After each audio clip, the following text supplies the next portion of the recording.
Magandang araw sa inyong lahat. For today's video, gagawa tayo ng homemade chili garlic oil.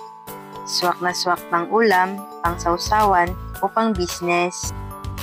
Una, ang ginawa ko ay nilinis muna natin ang mga sili. Tinanggalan ng tangkay, hinugasan mabuti at syempre pati ang bawang, binalatan din natin yan. Next step, giling time. Giniling ko na ang sili at bawang. Medyo maliit nga lang yung panggiling ko kasi alam mo na, kapos sa budget, but make it work tayo. After that, painit na tayo ng mantika sa kawali. Once mainit na, sabay na ang bawang at sili, halo-halo lang para hindi masunog. Pero bago tayo magpatuloy, quick question lang, saan ka nga pala nanonood ngayon? I-comment mo naman kung anong province ka para malaman ko kung hanggang saan umaabot ang video na to. Okay, balik tayo sa lutuan. Habang niluluto natin, nilagyan ko na ng seasonings kasi kahit chili lang yan, dapat may lasa pa rin para masarap. So nilagay ko asin, basic panimpla, oyster sauce para malasa, kunting asukal pang balansang hang. At syempre, ang suka para di lang masarap kundi para rin mas tumagal ang shelf life niya. Pro tip nga pala, low to medium heat lang ang gamit ko dito.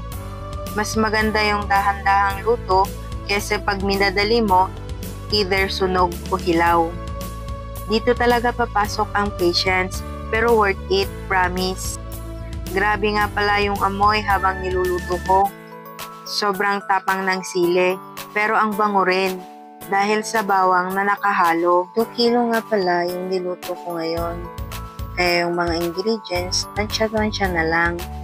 Tsaka sa mga presyo nito, pag nagawa na, ay depende kung anong lugar mo ginawa. Kasi magkakaiba tayo ng presyo ng ingredients. Halos 2 hours ko nga pala ito niluto sa mahinang apoy. Kaya tsaga-tsaga lang sa pagluluto ng chili garlic oil. Malalaman mong luto na siya kapag toasted na yung sili at naglalabas na ng aroma. Pero kung takot ka masunog, okay na yung hintayin mo lang lumabas yung amoy na hinahanap mo. Once na nandyan na, set aside muna at palamigin. Syempre, bago mo ilagay sa container, make sure na nahugasan mo muna ito ng maligamgam na tubig para patay ang bakterya at hindi agad masira. At ayan, tapos na ang ating simple pero powerful na chili garlic oil recipe. Kung nagustuhan mo to, don't forget to like, comment, and follow me for more real talk at lutong bahay na content. Bye-bye!